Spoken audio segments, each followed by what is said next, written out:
The 163rd Regimental Combat Team of the Montana Army National Guard served the entire duration of World War II, from defense of Australia against the Japanese to actually walking in the ashes of Hiroshima in Japan before they came home in December of 1945. Behind me I have the maps that they had for Hiroshima and some of the pictures they took, as well as pictures that were taken of Hiroshima before the bombing. It's interesting to me that they were scheduled to actually attack the island of Kyushu as part of 15 divisions. That was the southernmost island around the inland sea. In November 1st, 1945, as part of Operation Olympic. Then with the dropping of the atomic bomb, everything changed. And so instead of ending up down that far south, 240 some miles south of Hiroshima, they ended up being the occupying force in Hiroshima.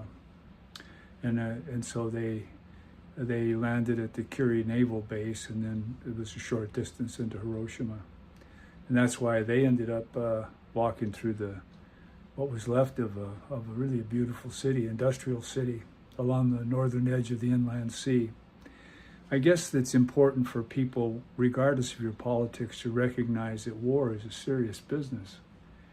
And if you start losing as many people as we had lost in the Second World War, and then we're facing casualties for the invasion of Japan that were just very high numbers, and you had children in there, or husbands, or wives, you'd be real glad that somebody dropped an atomic bomb to end this thing.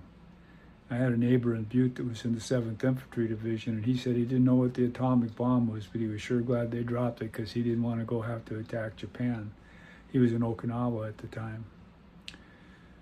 And it's sad, but it's true.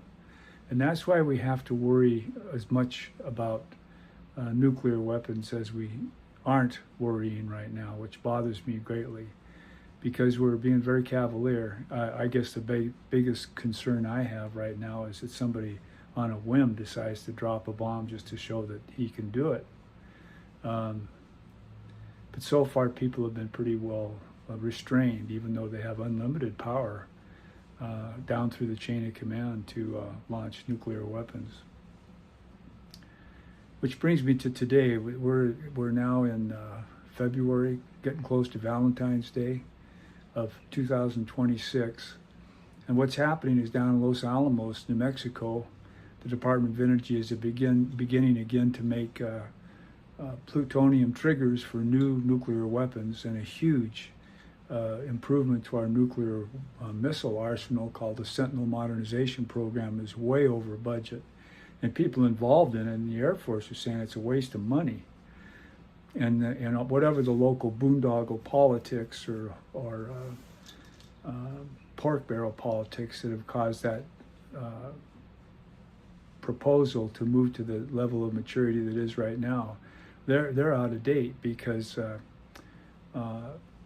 we've since gotten a president who wants to create the Golden Dome, which is more defensive in nature than just launching missiles or launching missiles after we receive missiles in an attack, with our missile network serving as kind of a sponge, with the main targets being out, say, on Puget Sound, where the naval base is around Bremerton and Bangor, where all the warheads are, maybe 2-3 times the number of warheads we have in our entire missile arsenal. So what we have to think about is we have to be very realistic. What happens if we get into a situation where it is advisable to save lives of our own people? Say we lose a carrier battle group in the Middle East and we launch a nuclear weapon, or somebody else launches a nuclear weapon. Do you really want to do that?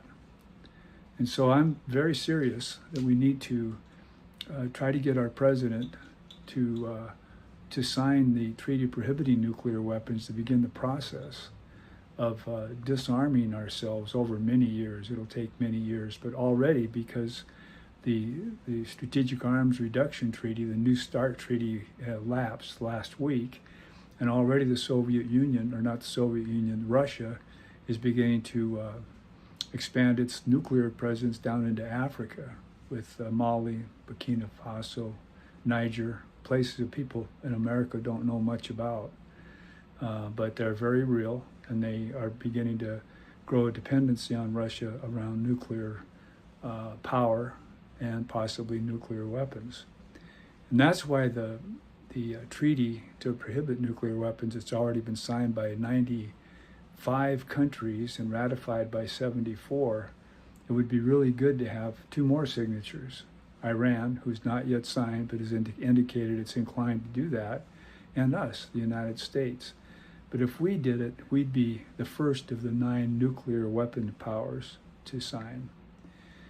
And I think President Trump would rightly deserve to be called a hero of some kind, because previous presidents, Republican and Democrat, haven't had the guts it takes to exert that kind of leadership.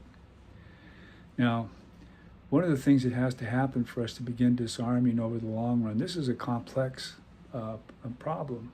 Many nations, many kinds of technology, timing, but we need to have a place to dispose of our nuclear materials that are in those warheads once we start slowly disarming at some rate that's been agreed upon between nations. And the waste isolation pilot project down in New Mexico around Carlsbad is, for 30 years now, been showing how you get rid of nuclear waste and doing a good job. It's 2,100 feet under the ground with 4 shafts going down, 2 to bring down air to the miners underground that are making these caverns to put the nuclear waste containers in, and then 1 to lower to take more salt out of the caverns to make more caverns, and the other one to lower nuclear waste and personnel. And it's been proven it works really good, and it's in a good area. And I think we need to seriously start to put a major nuclear waste facility for nuclear weapons, begin the design and construction of it in that general area of the waste isolation pilot facility, because we've got experience there and it works and it's in a good area. It's safe, and at the same time we need, since we're talking about such a need for electricity that'll have to come from small modular nuclear reactors, we need to start putting our legacy nuclear waste into another high-level waste repository, probably in the same area, and we need to get on it. And that's just all there is to it. And so anybody who's talking about disarmament, talking about artificial intelligence, talking about cryptocurrency, you have to be talking about how to get rid of the nuclear waste in a responsible fashion. And if you're talking about nuclear weapons, you've got to remember that when a war comes, sometimes you have no more choice but to use it, because it seems the wisest course of action, and then all hell breaks loose, literally. Thanks.